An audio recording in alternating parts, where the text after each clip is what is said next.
Hi, I'm Adam Moseley, and welcome to my second Plugin Alliance Mixed with Mega video. The first one was released earlier this year. In that first video, I talked about my philosophy and conceptual approach to mixing. If you haven't seen it yet, fortunately you'll find a link to it below, and thanks for all the amazing comments and positivity that I received. So the song I've chosen for the second Mixed with Mega video is called Little by Little. It's performed and written by Bill Godfrey and produced by Bill and myself. I've been working with Bill for several years across 3 different EP releases. He is one of the most original songwriters that I've ever had the privilege to work with, and his production skills have just blossomed and grown during our years of working together. In that first video, I showed just how important organization and session prep are. For this video, I want to show not just how I use plugins to color a sound or delays and reverbs to give spatials and so on. I really want to show how I automate plugins just to extend the dynamics. To refresh my memory, I'll tell you a little bit about my background. I started at the legendary Trident Studios in London in 1978.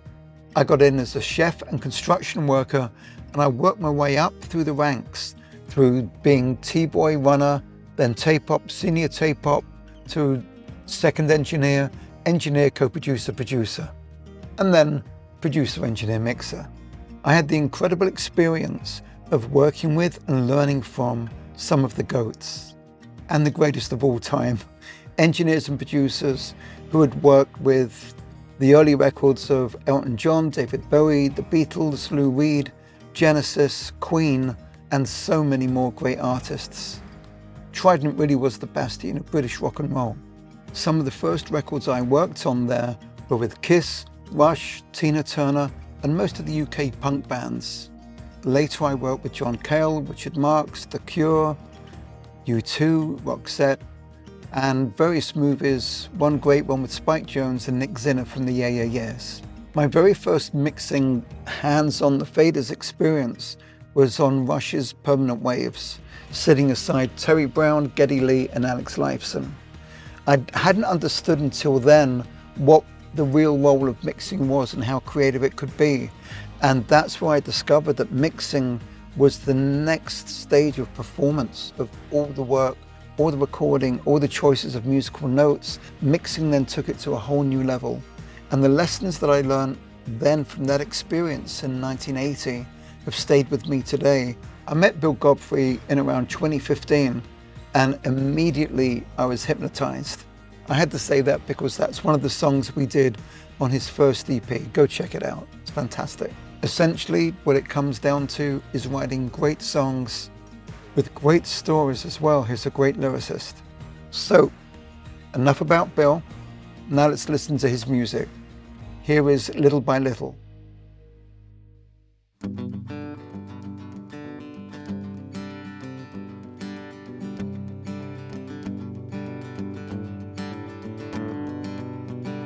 Wasn't born with a heart that was brittle. Don't know when I lost my trust. Must have been little by little.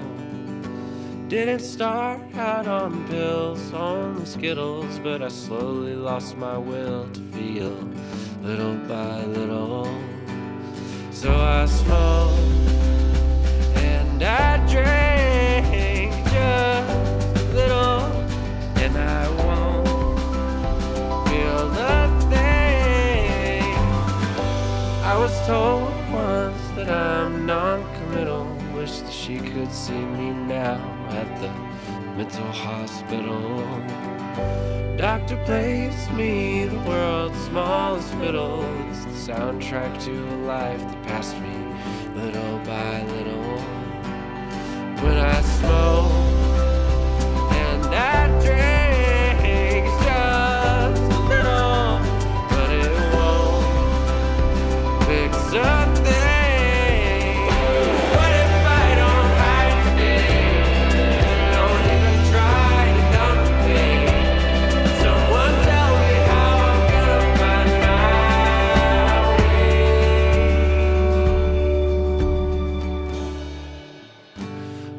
start with a heart that was brittle. Don't know when I lost myself. Must have been little by little. Smile and think of the life I can whittle. It don't happen overnight. It happens little by little. That's a lot of music packed into 2 minutes. It's quite an achievement. So hopefully you can tell that little by little, it's an honest, introspective story that obviously when it hits the bridge, it has a huge climax, and then it settles back, calms down, and resolves out to the end. As a mix, it's very challenging because of that journey. It starts simply with just voice and acoustic guitar, then it builds up a little bit through instrumentation, the keyboards, the strings. Obviously on the choruses, the drums come in, the bass comes in, but then it all just drops away again for verse 2. Chorus 2 happens, and you don't quite know where it's going to go. Suddenly the bridge comes, boom, the whole thing explodes. Mixes like this, with such a huge dynamic kind of curve, build, and climax, are really difficult, because sometimes the tricky thing is you don't know where to start. Anything that you do in the beginning is going to shift when you get to that big bridge, and especially as that you don't have the drums or the bass at the front of the song, it's very difficult to set your starting blocks and just the basis of the tracks, not knowing initially how much headroom you've got, what your volume should be, and how you're going to deal with the middle. So it's a really tricky thing to figure out. I just want to play a little bit, listening to the verse. Verse 1, With a heart that was brittle. we just got acoustic guitar and voice. Chorus 1 comes in. Little by little. So I smoke and I Now we've got the drums come in, the snare, and some keyboards. There's also an arpeggiated little piano melody as well. But then we come out of the chorus. won't feel the thing. I was told once that I'm non-committal. Wish that she could see me now at the mental hospital. Doctor plays me the world's smallest fiddle. It's the soundtrack to a life that passed me little by little. When I smoke and I drink, it's just a little, but it won't fix a thing. What if I don't hide today? Don't even try to numb the pain. Someone tell me how I'm gonna find my way.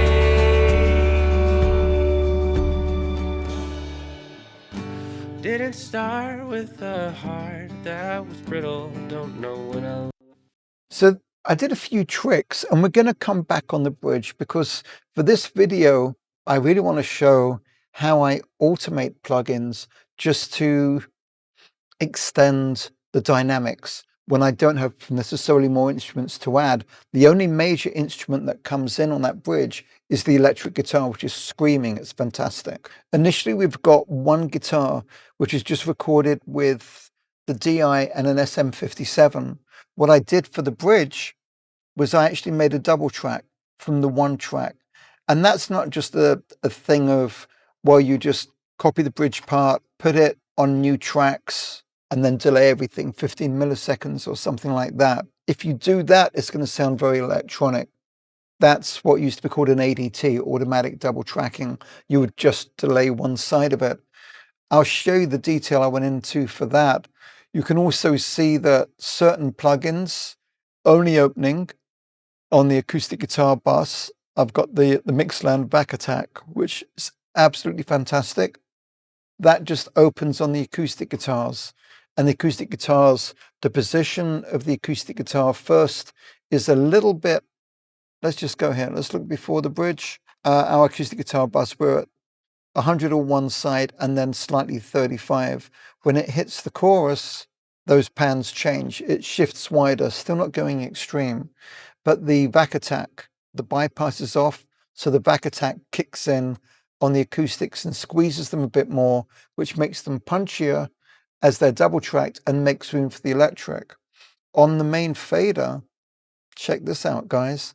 I've actually got the Neo Wunderlich, which I'll come to as well. That is on the main fader, but it's muted for all of the song. You see it's muted there. When we get to the bridge, that kicks in, and then as soon as the bridge finishes, it's bypassed again.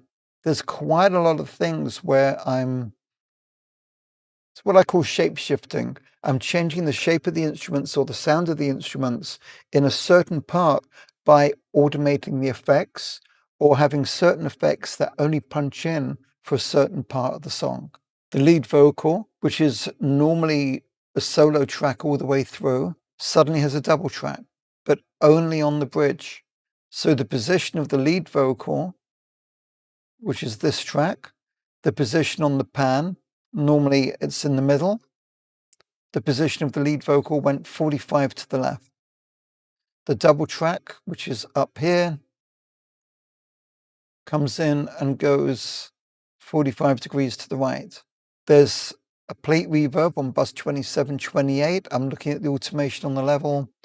That just bumps up there, minus 14.7 dBs on the send to the plate, which is bus 2728. Obviously, this track only plays then anyway, but the lead vocal is suddenly bumping up as well.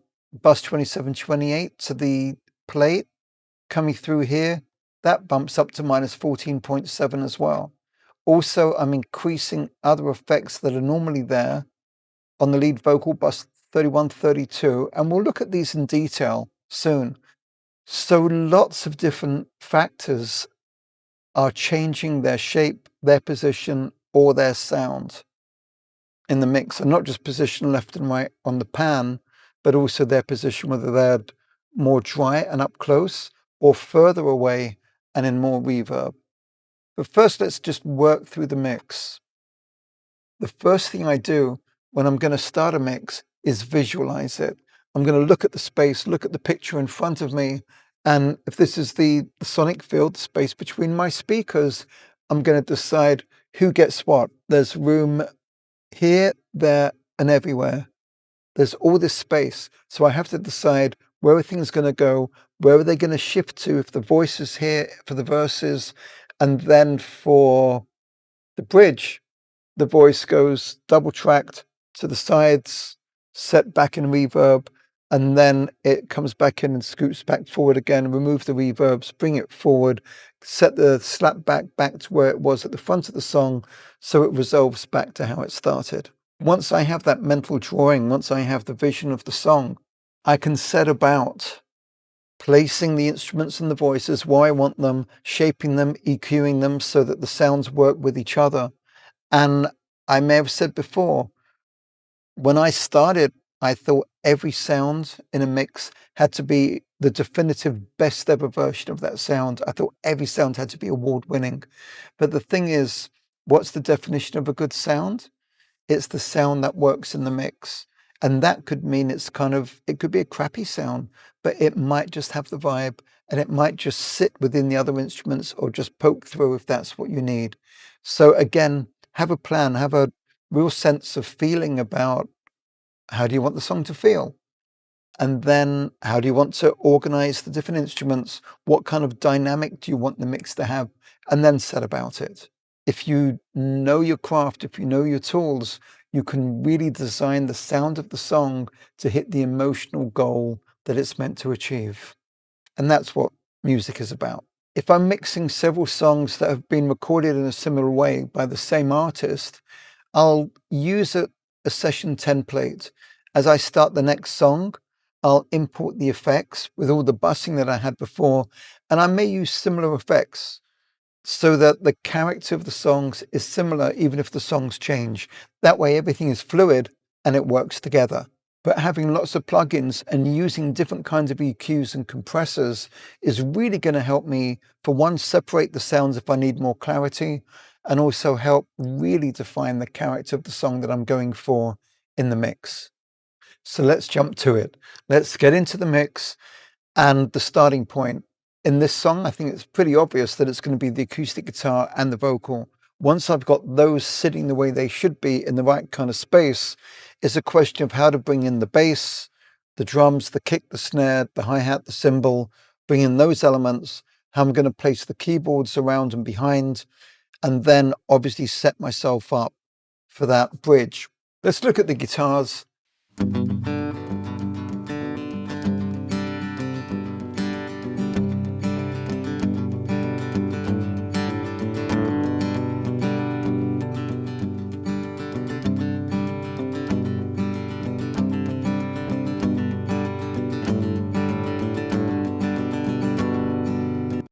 And the guitars are being bussed. This is the original take. It's got the direct output, and then it's got the SM57 mic. So both of those are going to be a little bit brittle, especially for a song called Little by Little. Sorry, I think that's in the lyrics. I wanted to use the same plugins on the two sounds, the DI and the SM57, because they're fairly similar sounds. Again, as I said, they DIs on acoustics are generally really, really clean, really clear, but they can be a little bit harsh. So I wanted to treat both the DI and the SM57 the same way, with the same character. I'll play it with and without the Kirchhoff EQ.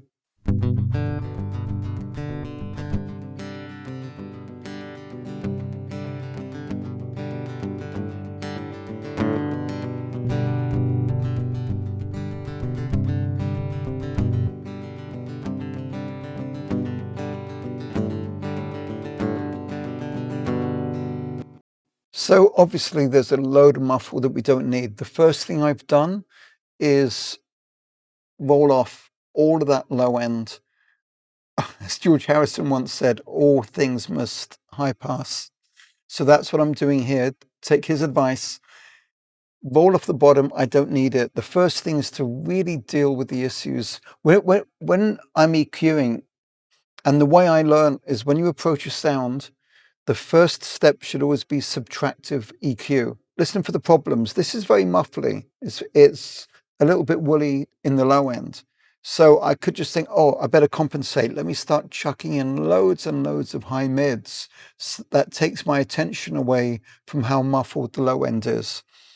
But I'm not adding to the sound. I'm just trying to hide the issue. So the first stage in EQ should always be, before you touch anything, sit back, listen to the sound and think, if my instinct is to add something, why is that? Maybe there's too much of something else. So the first step should always be subtractive, and that's what I did here. I also isolated one of the harshest areas in the acoustic guitar, which here, surprisingly, is at just over 7K. So what I'll do is shop around and try and find the most offending frequency. And then when I've recognized where it is, then I'm going to reduce it. I'll reset at 0, then start to reduce. So let's put the plugin in.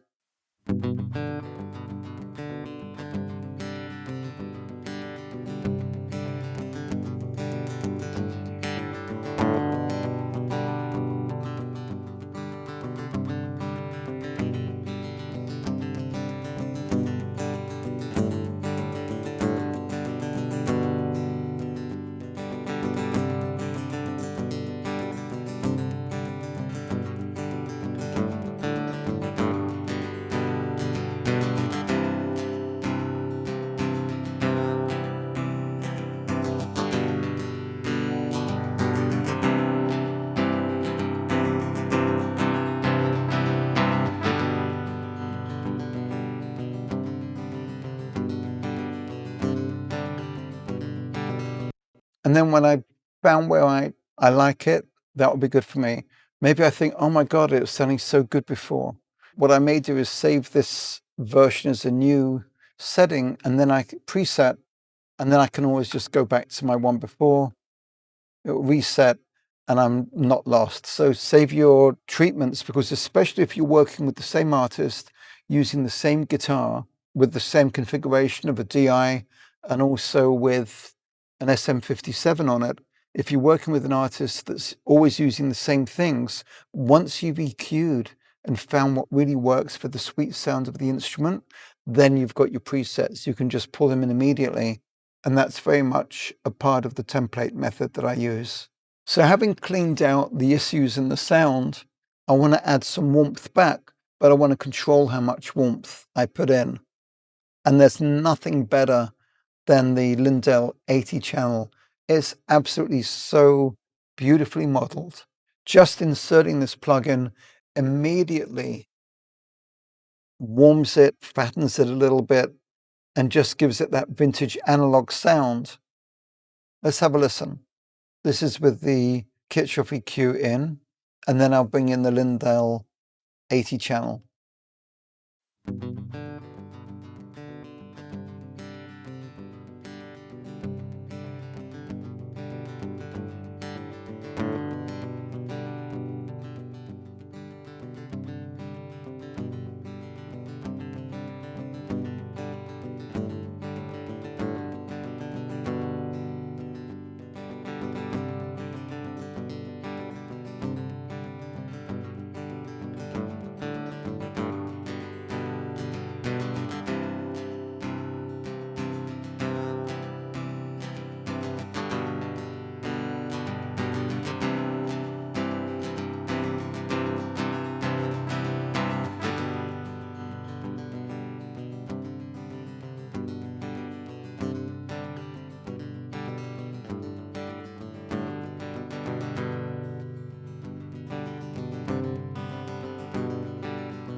Next stage on the acoustic is my absolute go-to for acoustic guitars. In this case, I'm using the model made by Neod. It's absolutely stunning.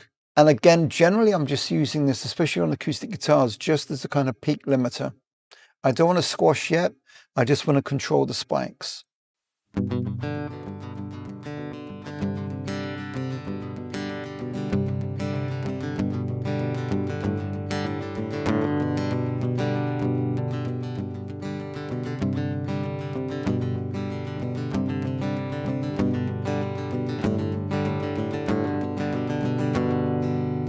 So I've got it on the compressed setting. I didn't really need the aging. I liked it, but the great thing here, you can really make it more analog and more old if you go all the way. If you go all the way to past 75, I guess that's 100, that's pretty old. Or you can be a little young nipper at 0. But this is a great touch. Also the drive, I am using a little bit of the drive just to give it a little bit of push. You get a very slight bit of saturation. And again, peak reductions, really simple. One of my favorite things about this is that if you look in the presets, and it's always good just when you're trying out, just try the presets, try what it looks like would be good, and then try something that might seem completely whack, and you could be pleasantly surprised. Next in my chain of plugins on the acoustic guitar is the Acme Opticon. Here we go, the XLA 3. The perfect combination of having the Neod U2A beforehand, catch the peaks, and then just pull the sound together a bit more, bring the body up, and just tighten it up a little bit.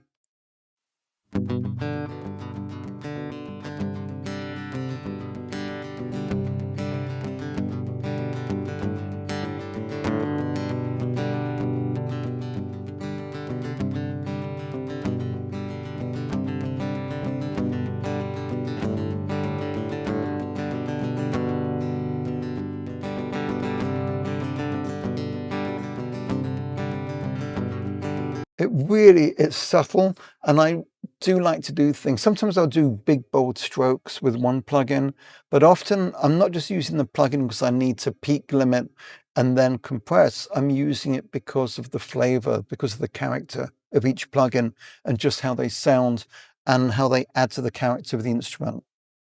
So let's walk through the lead vocal. I'll take the effects off for a minute. I'll bypass those, take all of these things out. I used a kind of similar starting point.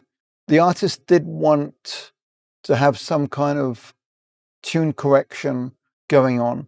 So first of all, I pulled up Crispy Tuner and set this up with him, and we got it exactly how we wanted, because we did actually want to hear a little bit of this tuning correction.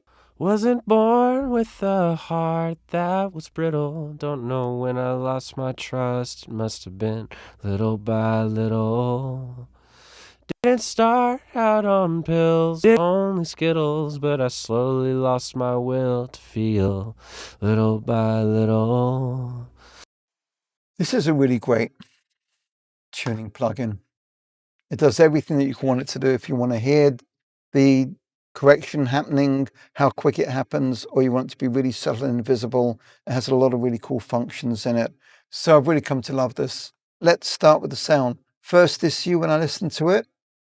Wasn't born with a heart that was brittle. Don't know when I lost my trust. Must have been little by little. Don't know when I lost my trust. Must have been. Don't know when I lost my. Okay, that gets annoying pretty quick, but we've got a bit of sibilance going on. And let's just, first of all, this amazing modeling of one of the classic de-essers. It's been, I think, always my favorite outboard gear de-esser. This is the Lindell 902 de-esser, and it's so quick and easy to use with the plug-in in. Don't know when I lost my trust. Must have been. Don't know when I lost my trust. I can switch it to listen just to the de-essing that's happening. Little by little. Didn't start out on pills, only Skittles, but I slowly lost my will to feel little. Didn't start out on pills, only Skittles, but I slowly lost my will. Didn't start.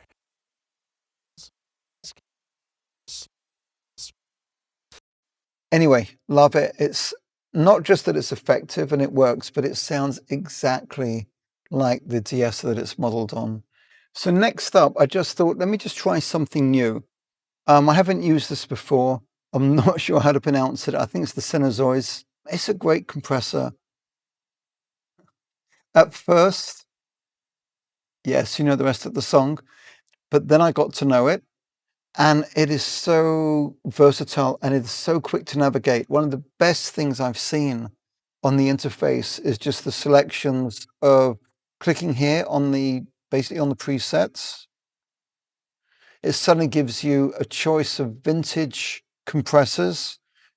Generally, it's not going to take too long to try and figure out what these are just by the style of the control and the color. You can kind of figure most of them out.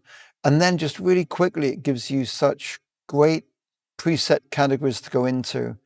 I really love this thing. It's fantastic and very simple to navigate.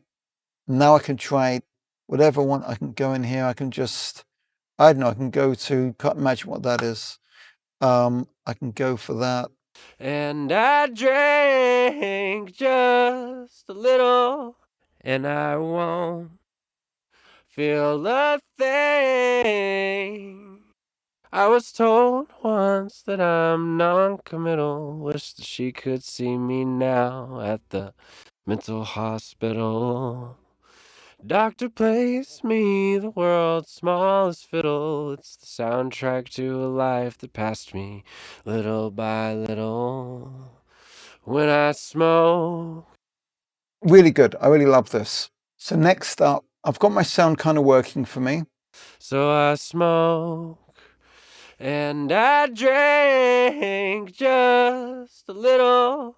But I still want to add a little bit of air, a bit of clarity, a little bit of crunch. Sometimes I might do that by adding a little bit of distortion to the vocal, just really blending it in, and that will always just pop the voice forward a little bit. It's going to heighten the grain in the voice and make the character, it's going to emphasize the character of the vocal and bring it a lot closer to you. What I've discovered is I really love the Noveltech vocal enhancer. It does all of that. It does exactly what you could want it to do. Let's have a listen. So I smoke and I drink just a little, and I won't feel a thing. I was told once that I'm non-committal. Wish that she could see me now at the mental hospital. I love it. It just brings out enough grain and suddenly pops that vocal forward. It is a very pop kind of sound. So I set up some different effects for the lead vocal. First of all, I didn't really want a lot of reverb on it, but I wanted it to have some space. So there's a bit of echo plate, bus 2728, comes in on the choruses. The main thing I wanted was a slapback delay, and that's only from bus 3132. Again, that's all part of my template, so that when I'm in a mix, I don't have to think, oh, let me create a slapback reverb. I know that 3132 generally is going to be around the 16th. Sometimes, according to tempo, it may be a 32nd of a beat, but bus 3132 is always my slapback. Bus 33.4 is a longer delay. 3132 may also be a mono one. 3334 will be a stereo one. 2728 will be my plate. 2526 will be my spring. 2122 will be a tight room. 2324 will be a small ambience. Bus 1718 will be a delay plate. And normally bus 1920 is going to be a reverse plate.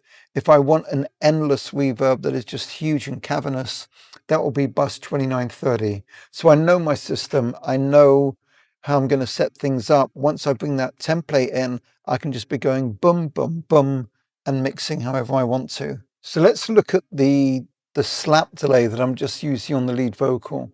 I went through a few different options for this. I knew I wanted to have the SSL channel, the 4000D on there. I tried a few different ones. I tried the unfiltered audio Sandman Pro. I also tried their instant delay. They're all great. I just wanted a certain character, and it was the BX Delay 2500 that on this occasion just got it for me. So we're just listening to the slapback delay being sent pre of the fader, the actual fader's muted. Wasn't born with a heart that was brittle. Don't know when I lost my trust. Must have been little by little. So I'm using a little bit of chorus on that as well. Forgot I did that, but it's quite nice. I love that there's a panic button, because back in the day when you were feeding effects back on themselves and suddenly it started to go out of control, and everyone knew you had to mute the button, mute the channel, or the return.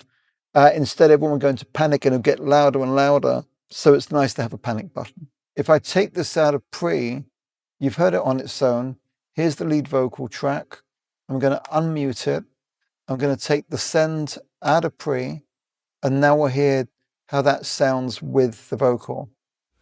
Wasn't born with a heart that was brittle. Don't know when I lost my trust. Must have been little by little. The great thing with the slapback that it can really, all delays can actually sound like reverbs as well. They create space. And I'm actually using a little bit of the auto wah on this just to give, I guess it's giving a little bit of that chorusy thing without giving me the wah wah effect. So before that, I've got the SSL channel. Let's listen to the effect and see if we can hear in this mode how it sounds different. What I'm doing, I'm taking the send of the vocal and I'm sending it through the SSL channel before it hits the BX Delay 2500. So that means I'm EQing the send, which is again what we used to do back in the day. I'm EQing the send, so the sound of the voice hitting the delay is sounding different from how the voice sounds in the mix. Wasn't born with a heart that was brittle. Don't know when I lost my trust. Absolutely, you hear the difference because I'm bumping a little bit of those aggressive mids and I'm compressing it with the wonderful the BX console, the SSL 4000A, which I know inside out. This compressor is magic. It's not good for all things, but when you want to tighten the sound and make it punch a bit more, this is your go-to. Nearly all of your spatial effects, reverbs, delays, all the fancy clever stuff that you do, nearly all of that happens in the high mids. And that's why I'm pumping the high mids here and then compressing them going into the delay. Wasn't born with a heart that was brittle. Don't know when I lost my trust. You'd think I was using a different plugin, but I'm just EQing the sound. And that way the lead vocal keeps the character and the sound that I've been working on. So the positioning of the acoustic guitar is a little bit off center, a little bit to the left. I'm bussing it, as I showed before, to the acoustic guitar, the main bus. So these are going straight down the middle, but then the main bus, I'm pulling in the left side a little bit. If we listen on its own, let me just put the group back on for those two mics.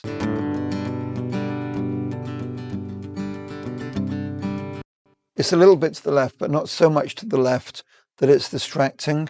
Let's put the lead vocal in, and I'll pan it a bit more to the left, and you'll see it starts to feel disjointed.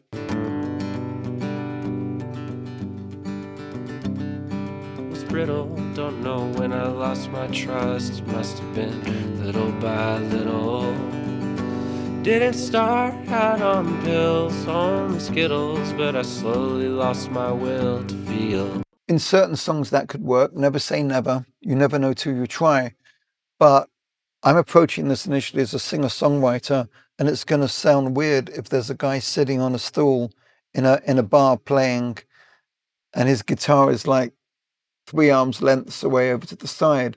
You're going to visualize that you hear the guitar from the same position as the vocal, and hearing the guitar the same. But if they're both in the middle, and I'm going to do that now, you're going to find that they are fighting a little bit. That acoustic guitar is grabbing some of the space that I want for the vocal. So just offsetting the acoustic guitar a little bit to the side suddenly makes space. Wasn't born with a heart that was brittle. Don't know when I lost my trust. Must have been little by little.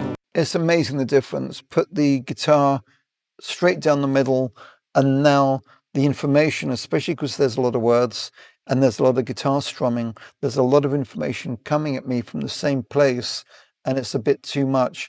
Put the guitar slightly off center, boom, suddenly you can breathe, and there's space for everyone, and you hear everything.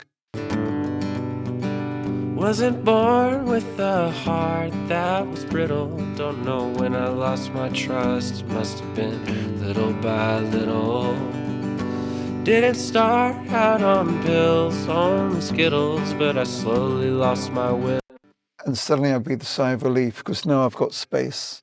So now I've got my basic shape. These were my prime characters, the acoustic guitar and the voice. Everything else is my supporting cast until we get to the bridge. And then the electric guitar storms on stage and steals the show, kind of like Prince with While My Guitar Gently Weeps. So my next stage, I've got my core of the mix sorted. I'm going to build around it. Let's get to the drums, then the bass, then some keyboards. So going to my drums, the drums levels were really velocity sensitive. So I had to do a lot of chasing on the automation for the volumes. My first step, I'm sending this to bus 2122. That generally is my tight room. For the tight room on this mix, I'm on the other screen, but I used BX rooms. Again, I EQ'd the send going into it with the BX channel, the SSL channel, 4000E. And then I also, before the reverb, I used the unfiltered audio Sandman Pro just to put a 30-second, just a really little bit of like room delay kind of sound on the sound. So anything that sends to bus 2122 is going to go through the SSL EQ and compression. Then it's going to go to the Sandman Pro, which is just going to be at a 30-second note delay in tempo with the song because I've got it on sync, tempo sync here. I've got it in mono because I don't want it to be a stereo delay. So the drum hits, it goes to the delay that we don't hear as a delay. That just holds up the signal for 30 seconds. And then it goes into the reverb, which is stereo. So you get the boof, boof, that kind of thing happening. You're separating the original signal, which although it's going to a reverb, that original signal is dry each time for 1 30-second note before the reverb happens. And that's often how room delay happens when you're recording drums. So I just wanted to put the drums in a real authentic tight room that had a little bit of slap back, a little bit of delay in the room for where the room mics were going to be placed if I was recording natural room ambience.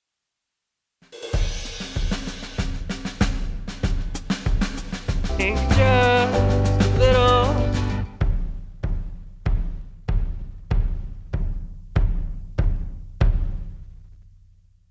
You really hear whoa, whoa, whoa, that kind of thing happening, which is exactly what I wanted. So it's good that it worked. On the kick, the sound was quite soft. I wanted it to be punchier.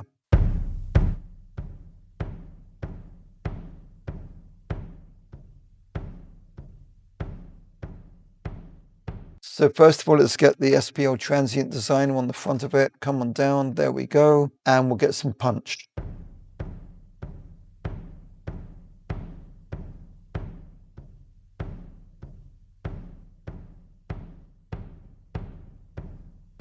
And I'm increasing the sustain to get it feel like the microphone's in a bigger room and a bit further away. And then I wanted to get a bit more low ends happening, as if I had like a mid-room mic about 8 feet or 10 feet in front of the kick drum, catching the low frequencies off the floor. I often go about mixing when I hear sounds and I think, okay, that's the sound. What would I have done if I had recorded this? How would I have gone about that? So I'll think of that and then I'll try and recreate what I would have done by using the plugins. So come on down, BX Boom.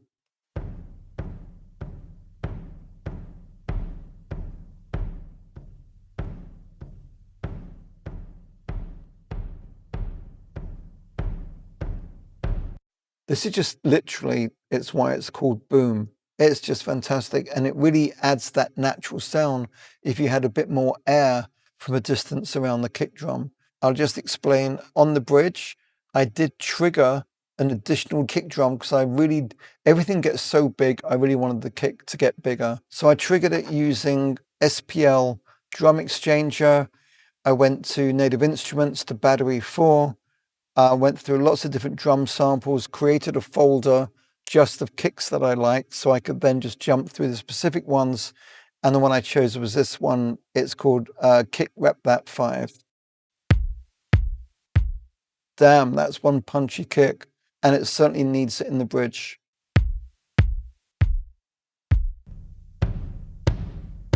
So that's the original.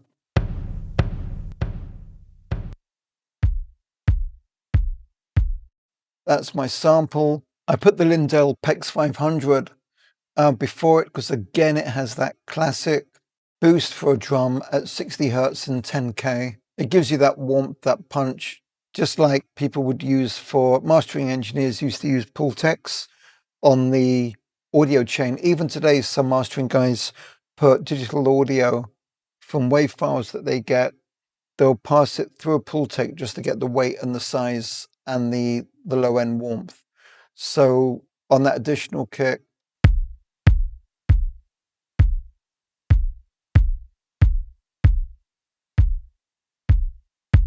when I'm recording drums, there's certain things I always have to have, which is a DBX 160 compressor on the kick and a DBX 165A on the snare. There's something unique about the snap on the front and the slap that it puts on, like slapping your hands kind of slap on the front of a kick. And the DBX 165A is just incredible for bringing out and heightening the harmonic in the snare, if there is one, or the tone, the harmonic in the tone of the snare. And I'm just thrilled that the Millennia TCL2 does exactly the same job on the snare.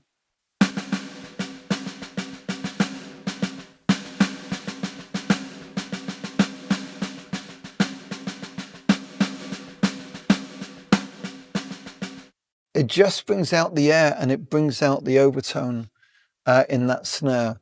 Okay, I'm going to move on a little bit. There's a piano melody which is happening. Just some really pretty piano notes.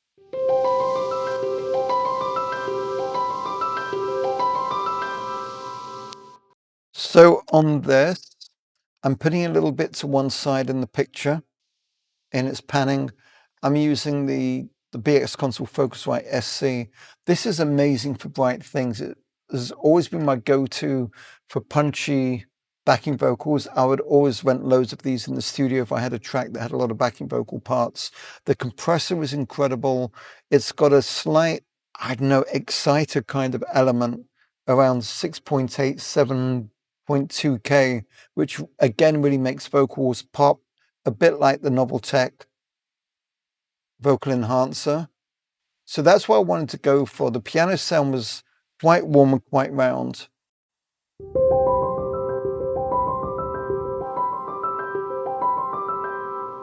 That's so pretty. And it just brings out some of the sustain as well. And then I actually went for it and I really crunched it.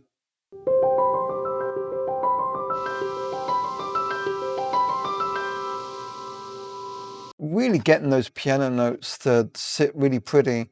It's then going into the spring reverb.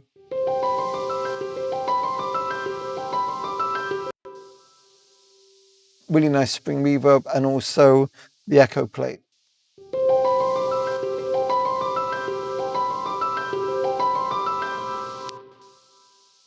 So I'm layering up two different reverbs. One is the spring, very bright, which has the shimmer to it, and then the plate has a bit more body. So it's given me a really nice version, because it's difficult to do that and get the two layers. So I want to get the shimmer and the shine from the spring, and then get the body and the depth from the echo plate. On the next part, the piano chords,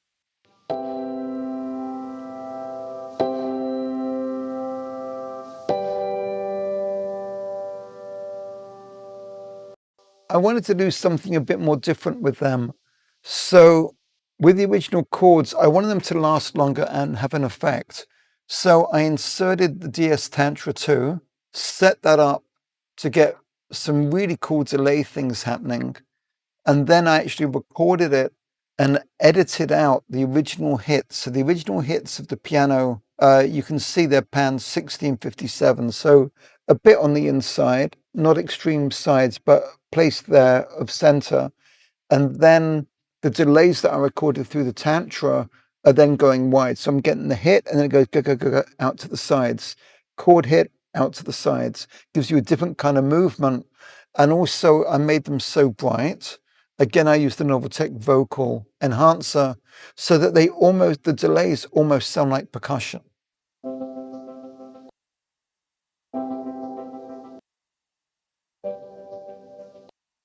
I'll start with the Noveltech enhancer because we already saw that.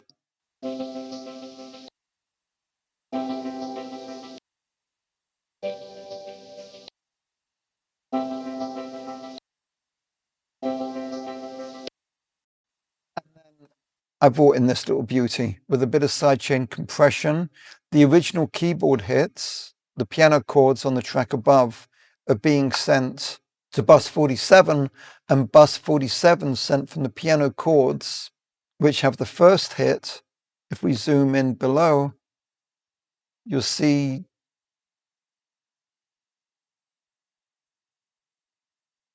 you get the piano hit upstairs, which is muted in the delays.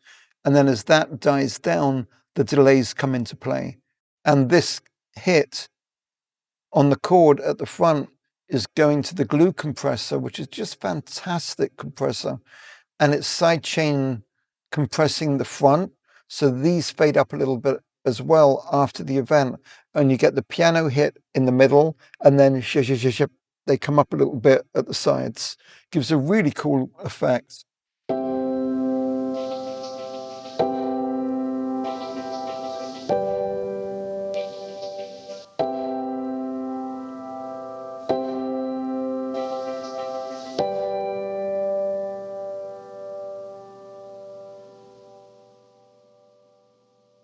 The glue compressor is just absolutely wonderful, and it really worked beautifully to pull in the sound of the DS Tantra 2 that I'd recorded from the track above it.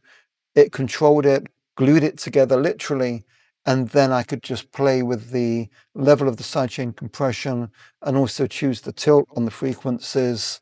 Another game changer and another outright winner.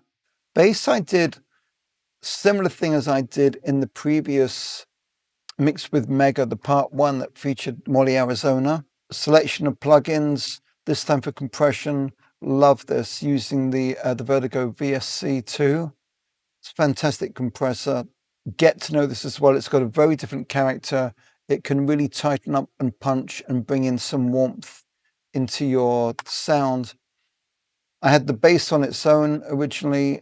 I used the SSL and the Empressor, the Alicia Empressor, just to pull up the front of the note and make it punch. Bass on its own.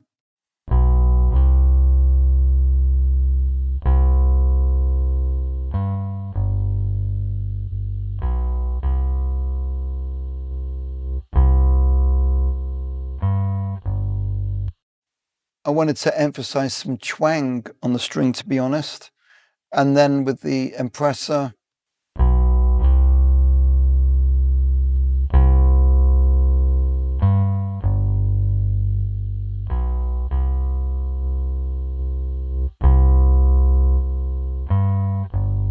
it really controls it. It brings the notes much more even, but it really makes them direct and in your face. The same thing that I use on the kick for the same reason. And it has that low end warmth to it in its character. And then I'm sending this through the Ampeg B15. That's the bass on its own. And then going to the Ampeg B15N, absolute beauty.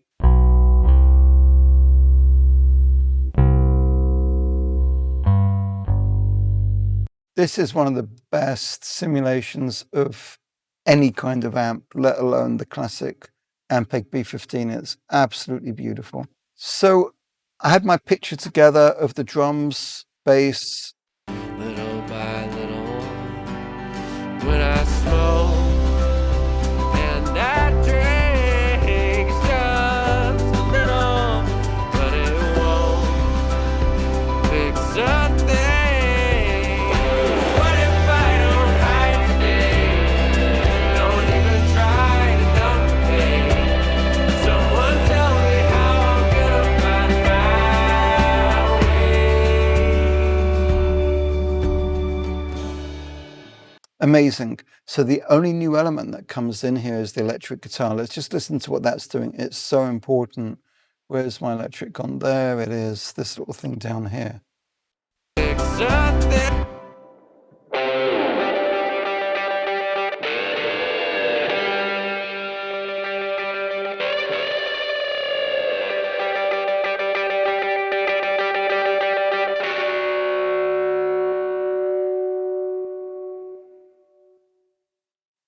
So I've got my classic combination of the BX Opto on it. First of all, that kind of LA2A going into an LA3A vibe. Classic, all the Kiss albums I was on, Rush albums, this was always the deal. And it is still just an absolutely fantastic combination. I'm automating the pan on it, moving it a bit more to the center, moving it more to the right. The send to the echo plate, bus 27, is increasing, especially the last note. And I'm playing with the amount of delay that goes to the vocal slapback as well on it. So volume automation, panning, reverb, and delay automation. 4 different factors just on that one guitar, which are shape-shifting in the bridge. The double track, let's go there. I only had the one original guitar. So what I did was I copied it to a new pair of tracks, the DI and the 57. If you just copy it and then just delay the other tracks by 15 milliseconds or something, anything above 12 you're going to start to notice. You're going to get an exact duplication of the first guitar, except it's just going to be a little bit late. slightly behind, and it just becomes very automatic, robotic kind of thing. It doesn't sound that great. It doesn't sound like a double track, because you have to understand what a double track does, which is two performances quite similar but not exactly the same. So, and that's what creates a double track effect in an organic kind of way. And what I did, I just cut up every kind of phrase, and then with my grid, which at the time was on samples, and I set it to 100 samples, I then just nudged. I nudged one section 3 to the right, the next one I did 2 to the left, the next one I did 2 to the right, the next one I did 3 to the left, just random with some thought and probably a bit of experience behind that. But now I get a double track on the guitars, which is different from just delaying it.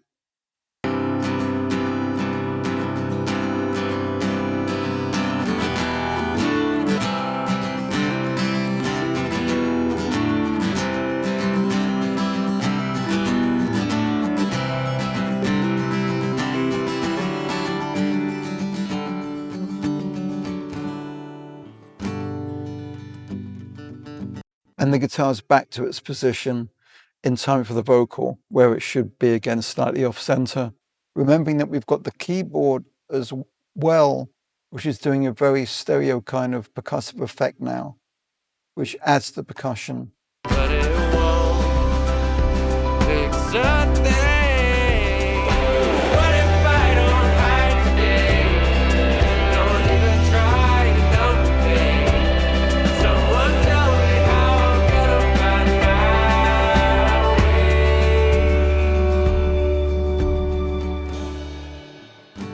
Didn't start with a heart.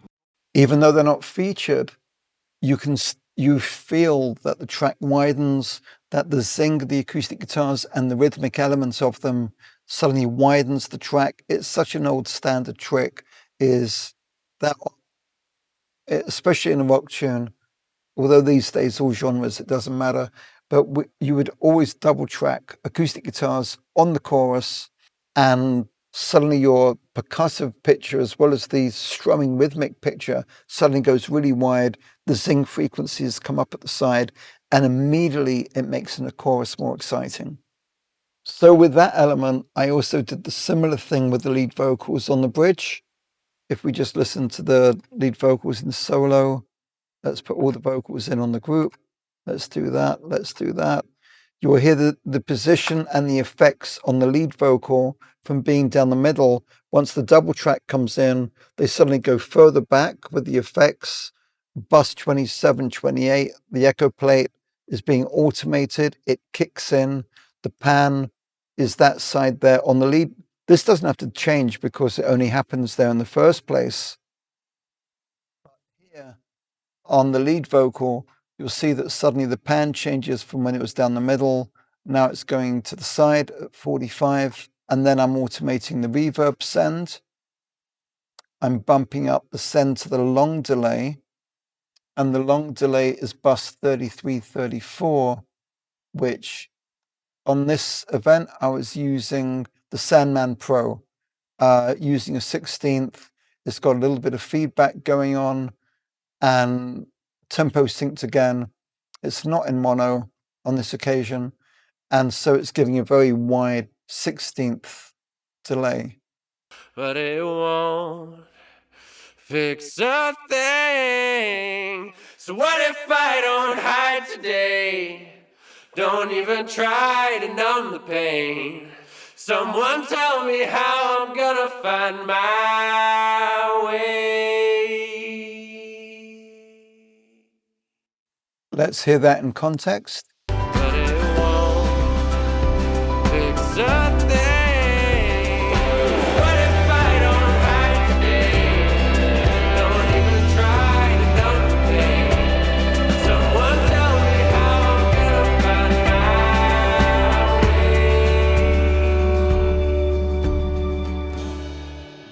way. Didn't start with a heart that was. Again, panning, automating different things, changing the position, in the stereo pan, changing the perspective of putting reverbs and delays so it goes further back, widens out. Once I've got the guitars, vocal, drums and bass happening, which is the basic shape of the song, then I'm gonna get my Shadow Hills compressor in. If it on a more traditional arrangement, I'll do this from the get-go. The minute I've got my kick drum sound, I make this active and I start shaping it and I mix into it. Later in my mix or at the end of the mix, I'll listen and I'll think, does it need anything? And I'll bring up the BX Digital V3. Just again, my absolute go-to, feeding into the Shadow Hills. Lastly, on plugins, brand new release from Plugin Alliance, and I put this on the master fader for that bridge section, is the Wunderlich. It's got an amazing character, a beautiful vintage character. It's quite simple to play with. Again, it gives you lots of amazing starter points. It's got the Mojo setting, which, what could go wrong? It's in bypass because I automated it, and it just kicks in to add a bit more weight and analog drive on that bridge.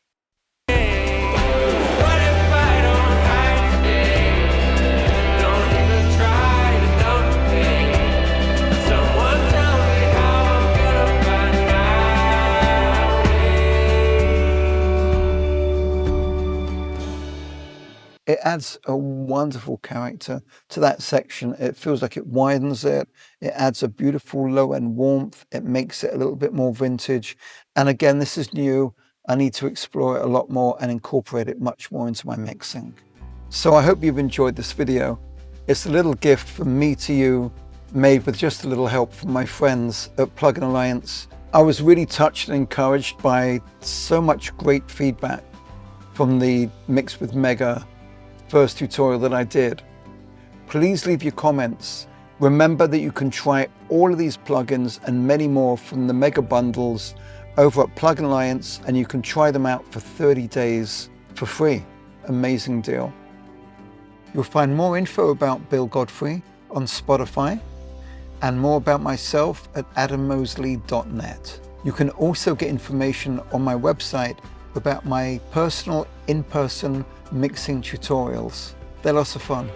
Thanks so much. It's been wonderful to do another video with Plugin Alliance for Mixed with Mega.